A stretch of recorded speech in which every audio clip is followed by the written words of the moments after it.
챕터 2 기계 요소의 두 번째 시간입니다. 나사 리벳부터 알아보도록 하겠습니다. 이 나사와 리벳은 체결용 기계 요소인데요.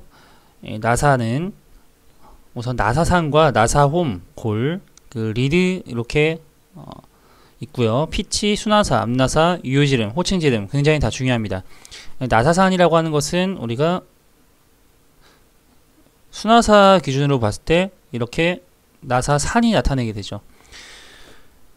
이 부분이 나사산이 되겠고요. 지금 이렇게 좀 크게 나타내면 이렇게 나타낼 수 있는데, 이 부분이 나사산, 그리고 이 부분이 골이 되겠죠. 나사산이 되겠고요. 그리고 이 나사산과 이 나사산의 그 거리를 피치라고 합니다. 피치. 그리고 이 지금 한 바퀴 축방향으로 나사를 한 바퀴 돌렸을 때 이동한 거리를 리드라고 하는데요. 그래서 이 나사산의 거리인 이 피치와 줄수를 곱해주면 되겠죠. 그래서 줄수 곱하기 피치가 되겠습니다. 여기 나와 있죠. 여기 리드는 그 나사의 줄수 곱하기 피치. 수나사 같은 경우에는 이렇게 원통 또는 원뿔 바깥 표면에 나사산을 새긴 나사이고요. 이런 식으로 앞나사 같은 경우에는 원통 안에 안쪽 표면에 나사산을 새긴 나사가 되겠습니다. 이렇게 해서 수나사와 앞나사가 이렇게 맞물려서 이렇게 결합이 되게 되죠. 유효지름이라고 하는 것은 수나사와 앞나사가 접촉하고 있는 부분의 평균 지름을 뜻하고요. 유효지름을 많이 사용을 합니다. 제도에서. 호칭지름이라고 하는 것은 수나사의 바깥지름, 앞나사에 맞는 수나사의 바깥지름을 뜻하는데요. 호칭지름은 보통 크기를 우리가 표시를 할 때 사용하는 지름이라고 보시면 됩니다. 여기 그림으로 나타날 수가 있는데요. 그래서 말씀드렸다시피 이렇게 나사산과 나사산의 그 거리를 피치라고 하고요. 피치. 이 수나사의 그 바깥지름과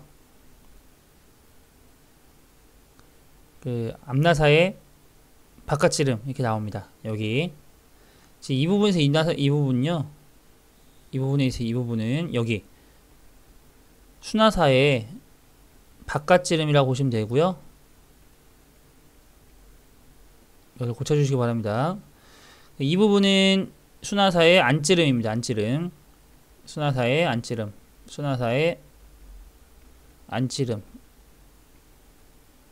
그래서 골지름이라고 하고요. 골지름이라고 해서 무조건 안지름을 나타내지는 않습니다. 그 이유는 좀 앞나사를 설명드린 뒤에 설명드리도록 하겠습니다. 그리고 앞나사에 지금 안지름 있죠? 안지름. 이 부분이 안지름이고요. 이 부분이 앞나사의 골지름이라고 나와 있는데, 이 부분도 바깥지름입니다. 바깥지름.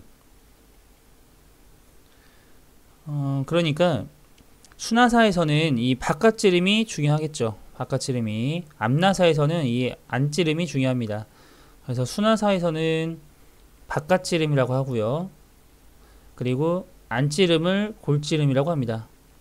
그리고 앞나사에서는 그 바깥지름 혹은 그 골지름이라고 표현을 하고요. 그리고 안지름이라고 표현을 합니다. 그러니까 골지름이라고 하는 것은 그 각 나사에서 필요가 없는 부분이라고 보시면 되겠어요. 가장 중요한 부분이 이제 수나사에서는 바깥지름이고 앞나사에서는 안지름이 중요하기 때문에 골지름이라고 하는 것은 수나사 같은 경우에는 안지름, 그리고 앞나사 같은 경우는 바깥지름을 얘기한다고 보시면 되겠습니다. 여기 수나사에 골지름 두 개가 있는데 여기를 골지름이 아니라 이 바깥지름으로 보시면 되겠습니다. 나사의 표시 방법입니다. 나사는 이제 보통은 이제 오른쪽으로 이렇게 돌렸을 때 조여진 오른 나사와 왼쪽으로 조였을 때 이제 조여지는 왼 나사 표기를 하는데, 보통 오른 나사를 사용하니까 오른 나사는 그 생략이 가능하다고 했었죠. 그래서 왼 나사인 경우에만 이렇게 표시를 해줘야 되는데요. 그리고 왼 나사이고 이것은 줄, 미터 나사, 그리고 지름이 50인, 피치가 2인, 등급이 6H인 등급. 그리고 이 대문자는 앞서 말씀드렸지만 이거 대문자 같은 경우에는 구멍 기준, 그리고 소문자 같은 경우에는 축 기준이었습니다. 그래서 구멍은 앞나사, 축은 수나사가 되겠죠. 나사의 종류로 보시면 결합용 나사와 동력을 전달하는 전달용 나사가 있습니다. 결합용 나사에는 그 미터 나사가 있고요. 호칭 지름과 피치를 밀리미터로 나타내고요. 나산각은 60도가 되겠습니다. 유니파이 나사도 있는데요. 나산각이 60도인 인치계 나사입니다. 이것은 유니파이 나사는 인치계 나사. 유니파이 보통 나사와 유니파이 가는 나사가 있습니다. 여기서 그 앞 챕터에서는 그 유니파이 보통 나사와 그 유니파이 가는 나사의 그 기호가 그 중요하다고 했었죠. 기호. 이 기호가 어떤 것이었냐면 그 유니파이 보통 나사는 UNC로 나타내고요. UNC 가는 나사는 UNF로 나타냈었습니다. 미터 나사는 M으로 나타냈었고요. 관용 나사는 나사의 높이가 낮고 그 나사상 각이 55도, 테이퍼는 16분의 1인 나사가 되겠습니다.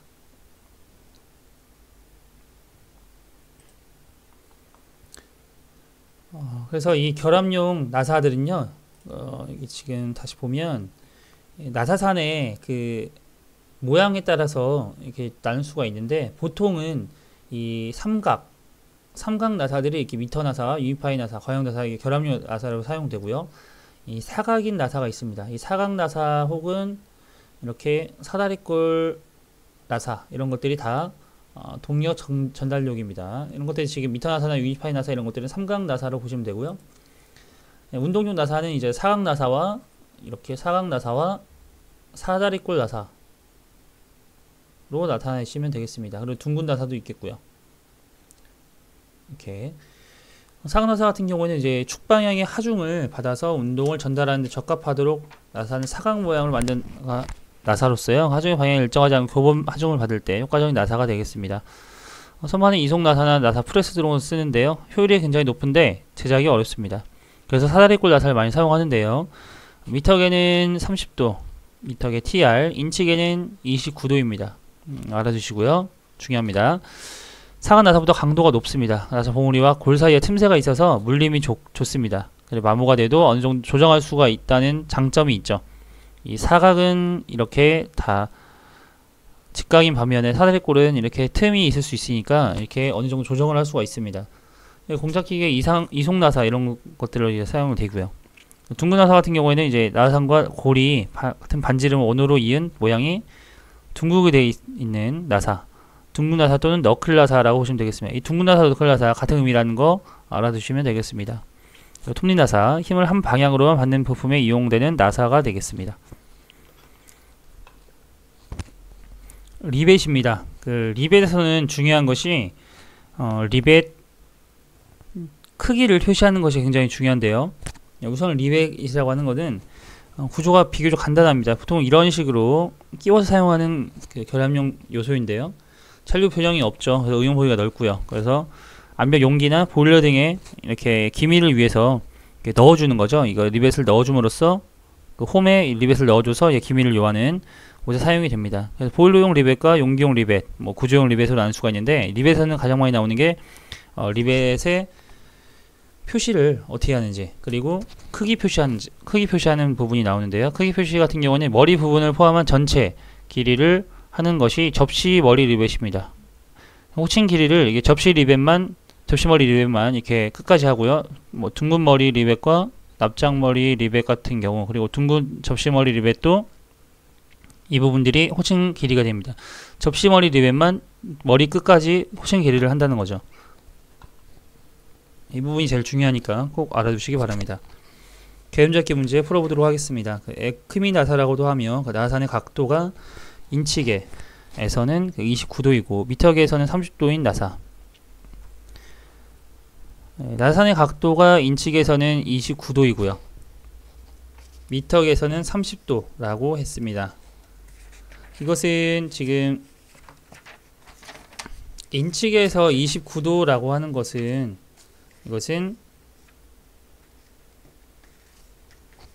위에 보시면 이 부분이죠. 이게 미터계는 30도, 인치계는 29도.